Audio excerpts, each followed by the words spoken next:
Yo, kamusta? Ako relax lang at dito nakaupo at nakatambay na din.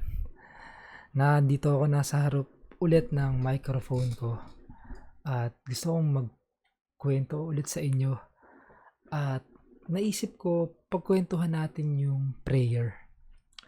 Ah, Medyo tingin ko controversial ata itong pag-uusapan natin. Ah, Kasi gusto kong magbigay ng mga idea na pwedeng iba sa paniniwala ng karamihan, no? Ngayon pa lang pwede nyo 'tong i-post, i-check nyo yung Kabala, kasi meron akong natutunan sa kanila na magandang way ng practice ng pagdadasal, prayer, no? At yung idea nito at yung mga i-share ko sa inyo, hindi para kalabanan yung mga traditional religion or kung ano man. At baka baka eto din yung isang way na pwede nating subukan na makakatulong sa atin. Sa karaniwan, kapag tayo ay nagpe-pray, hinihiling natin sa liwanag, sa light na baguhin ang ating sitwasyon. Pagalingin ang may sakit or ayusin ang ating mga problema o kaya bigyan tayo ng maraming blessing. Mga ganong hiling ba, no? Pero sa Kabala, ang tunay na layunin ng prayer ay pagbabago ng ating sarili. Hindi natin binabago ang sitwasyon, kundi binabago natin ang sarili natin upang maging deserve tayo, i-earn yung light.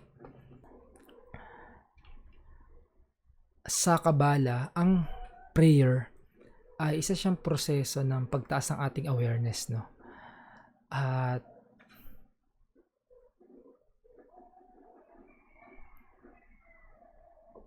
at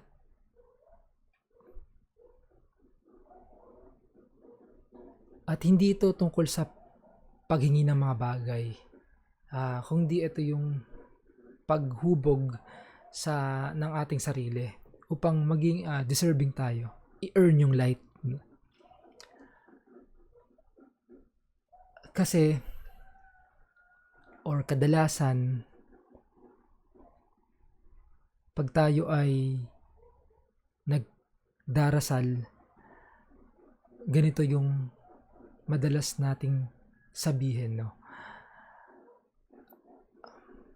Bago or sana magbago na siya para maging okay na to.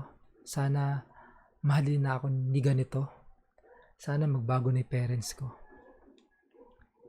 Pero hindi ganon yung way niya para connect ka sa light. Pag daw nag-start ka mag-pray, ang gagawin mo is bigyan mo ako ng strength para sabihin ang nararamdaman ko sa kanya. Bigyan mo ako ng sapat na patient para dito sa aking parents. Bigyan mo ako ng focus para matupad tong dream ko. Bigyan mo ako ng discipline para ma-achieve yung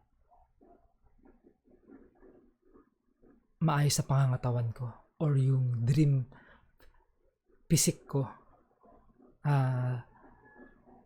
At yun, ganun siya nag-work. Nakita nyo, nagwi-wish ka na sana maging ready ka sa mga anong challenges na ibibigay niya sa'yo. Or kung ano yung mga naging problema mo, ang mga gagawin mo is i-wish mo na sana kayanin mo to. Hindi yung i-wish mo na sana mawala na yung challenges na yun. Or sana hindi ganito si ganire. Or sana baguhin mo yung ganito. So, sa madaling salita, yung prayer is all about you. Is all about changing you instead of changing the situation. Ayun, ganun siya nag-work. At pwede nyo siyang subukan. Ang tanong lang dyan, bakit ganun siya nag-work? At yung idea lang kasi nito, yung light is nandyan na yan. Simula pa nung umpisa.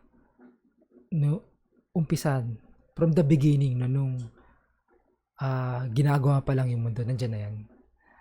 By default, yung blessing, tuloy-tuloy na yan.